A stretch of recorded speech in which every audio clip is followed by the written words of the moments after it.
has said that if the Nazi Holocaust happened because they had the instruments of power, so they could legalize murder, they could legalize everything because they were in charge.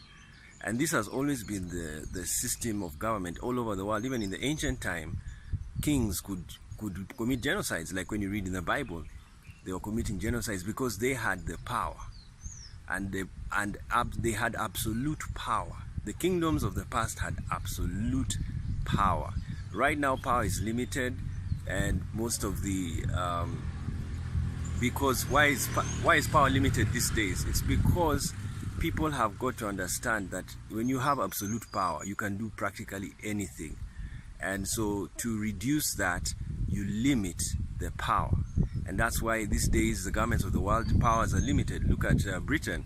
The monarchy is their power. It is a monarchy who has been receding in power because people have been getting to know things. And so very soon now it's a cultural symbol. It's not even very powerful. The only power it has is in the signature, in the signing and assenting of the laws. That is, but most of the times the monarch still signs irrespective of what the monarch thinks, because when the prime minister brings a bill,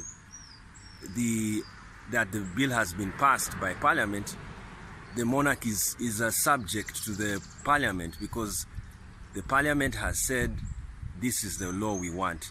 And so the monarch cannot say I can't sign it, because it's not like America. In America, the executive has power to refuse to sign a bill, but in England, the monarch has no power not to sign a bill. So she or he will only sign it when it is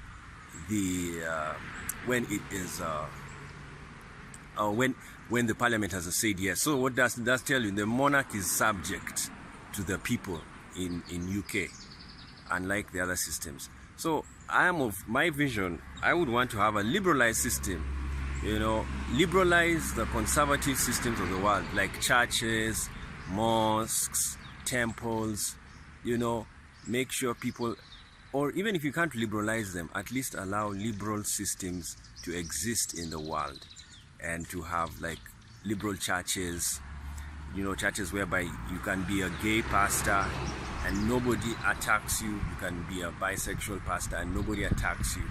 And you are a transgender pastor, nobody attacks you. And you're a queer pastor, nobody attacks you. And you're an intersex pastor, nobody attacks you. You're a bisexual imam, nobody attacks you. Like, I believe the LGBTQ movement can have its own sets of religions and systems. So they don't really have to go and change. They don't really have to go and change homophobes. They can just go and create their own church. An LGBTQ affirming church, like what's happening with the LGBTQ affirming theology. You just have your own church and you go on, and the governments of this world should allow them to have churches, to have mosques, to have centers, to have organizations in their name, because they are serving their community members who exist in that country. Because if that country cannot take care of them, then give them to the LGBTQ organizations. If the churches in that country cannot accept them, then allow their churches to have property, to have their own